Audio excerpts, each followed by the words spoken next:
Պարոն Կարապետյան, ձեր նախորդին արված այստեղ արտահայտությունը համ մեջբերեմ Գյորգոմից երեք ազգային ժողովում մի միջադեպի պատճառ դարձավ, երբ Նարեկ Կարապետյանը եւ Տարոն Չախոյանը այդ արտահայտության համար վիճեցին, ըստ էության դուք ինչ եք պատրաստվում անել, ձեր խոսույթը վերանայել կամ արդյոք ում մեղքի բաժիններ այդ միջադեպը, եթե հետևել եք ազգային ժողովին, չնայած չեք կարող եք հետևել եք։ Իրենք ազգային ժողովում վերջացրել են այդ հարցը, դուք բոլորը տեսակ ում մեղավորությունն է, դրա համար ես չեմ ուզում։ Իսկ ձեր խոսույթի մասով զղջ չեք զղջում։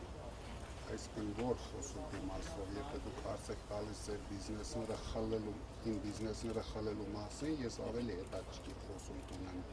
Դրա համար բիզնեսները խլելու մասին այսօր կառավարության նիստում Փաշինյանը հայտարարեց, որ հեծը դառնալ է պետականություն ու հանձնվի վատագործնագրային կառավարման,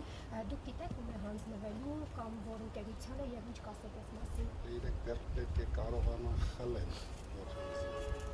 Դրա համար գոյություն ունեն դատարաններ, Հայաստանի դատարաններ, միջազգային դատարաններ, մենք հիմա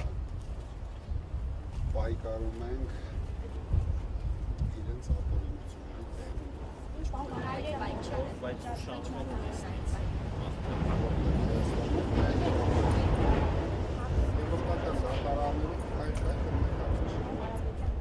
ունենք արբիտրաժի որոշում, որը արգելում է իրենց ցանկացած գործողություններ այդ ակտիվի նկատմամբ,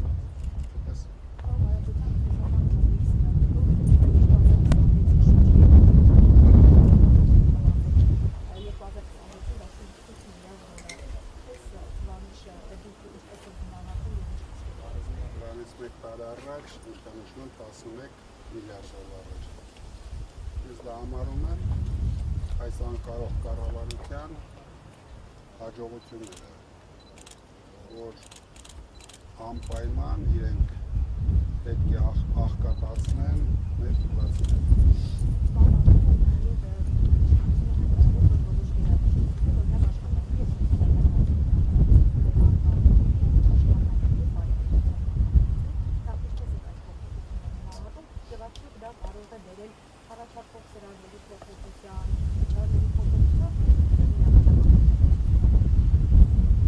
Իրենց օրոք դա հստակ տերմինաբանական փոփոխություն կլինի,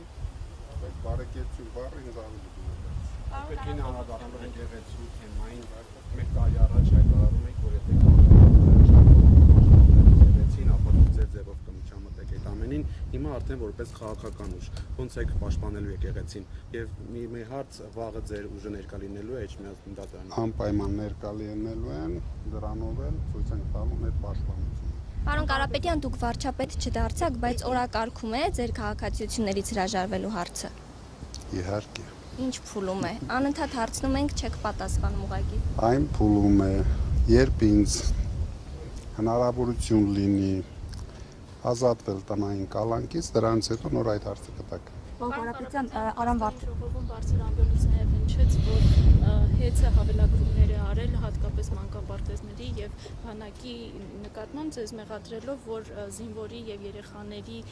հացն եք ուզում կտրել, այդ հայտարարության ինչպես եք մեկնաբանում։ Իրենք ստիպված հայտարարությունները, որը իրենց քաղաքական ղեկավարը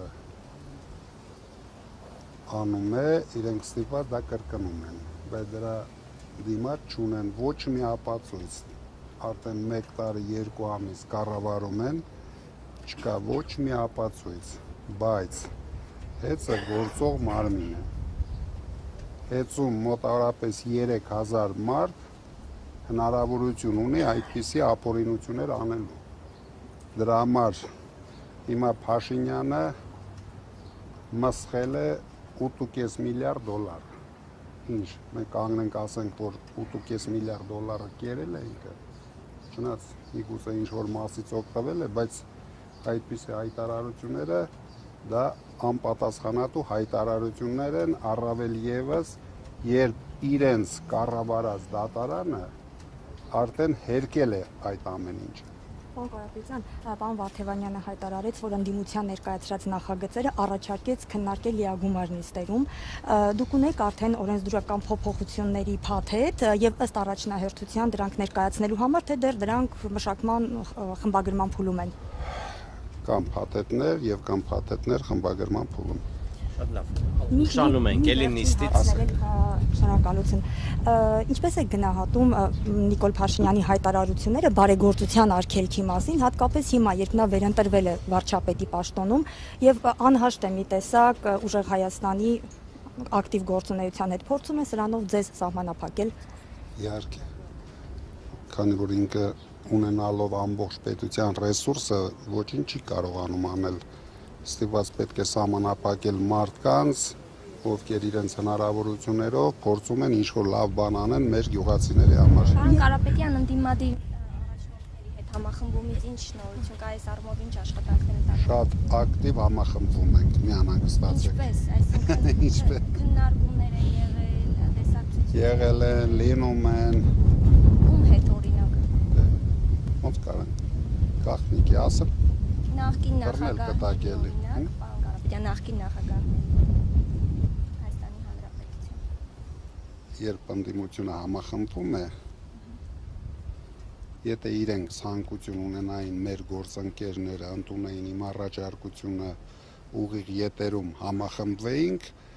դուք հիմա կտեսնեիք ու ես կասեի, բայց քանի որ ցանկություն եղավ համախմբվել, բայց որ դուք չիմանաք, ես Բայց համախմբվել ինչ եք անում։ Գործուն քայլեր չկան այդ առումով, այդ պատճառով։ գործուն քայլերը դուք խոմամեն չեք տեսնելու։ Պարոն Կարապետյան, մի հարց դրոշի մասին էլի, երեք իշխանական падգամավորը Նարեկ Կարապետյանին դրոշ նվիրեց, վերջինս հրաժարվեց վերցնել եւ ձեր խմբակցության անդամը, ներողություն, քարտեզ, ներողություն, եւ իշխանական падգամավորները հագուստի վրա քարտեզ եք կրում։ Ձեր ընկալմամբ այդ քարտեզների տարբերությունը ո՞րն է։ Այդ քարտեզների տարբերությունը ոչ միայն, բայց ամենամինիմումը այն է, որ իրենք չեն կարող նույնիսկ այդ քարտեզը, որ իրենք իրենց կրծքին կամ գլխին ու նախընտրական փուլում գլխին են կրում, հաստատեն, որ դա մեր սահմաններն է, քանի որ մենք ունենք օկուպացված սահմաններ, պետք է դեռ այդ ամբողջ տարածքները իրենք կարողանան հետ բերեն կամ էլ զիջեն իշխանությունը, մենք կգնանք հետ կբերենք, ինչպես ես ասել էի նախընտրական փուլում, թե չէ ասենք կրծքներին, սրտի վրա, դոշի վրա կրել այդ քարտեզները, որի պատասխանը նույնիսկ իրենք չգիտեն, ես падգամավորներին չեմ մեղադրում, իրենց հանձնարարել են, իրենք անում են, բայց լավ կլինի իրենք միանան մեզ եւ պայքարեն մեր տարածքները հետ բերելու համար։ Իրատեսական է դա, բայց որ կարող են միանալ։ Ինչ որ մարդիկ կան, խելացի մարդիկ կմիանան։ Ձեզ ասել են այդ մասին, թե դուք ենթադրում եք։ Ես ենթադրում եմ։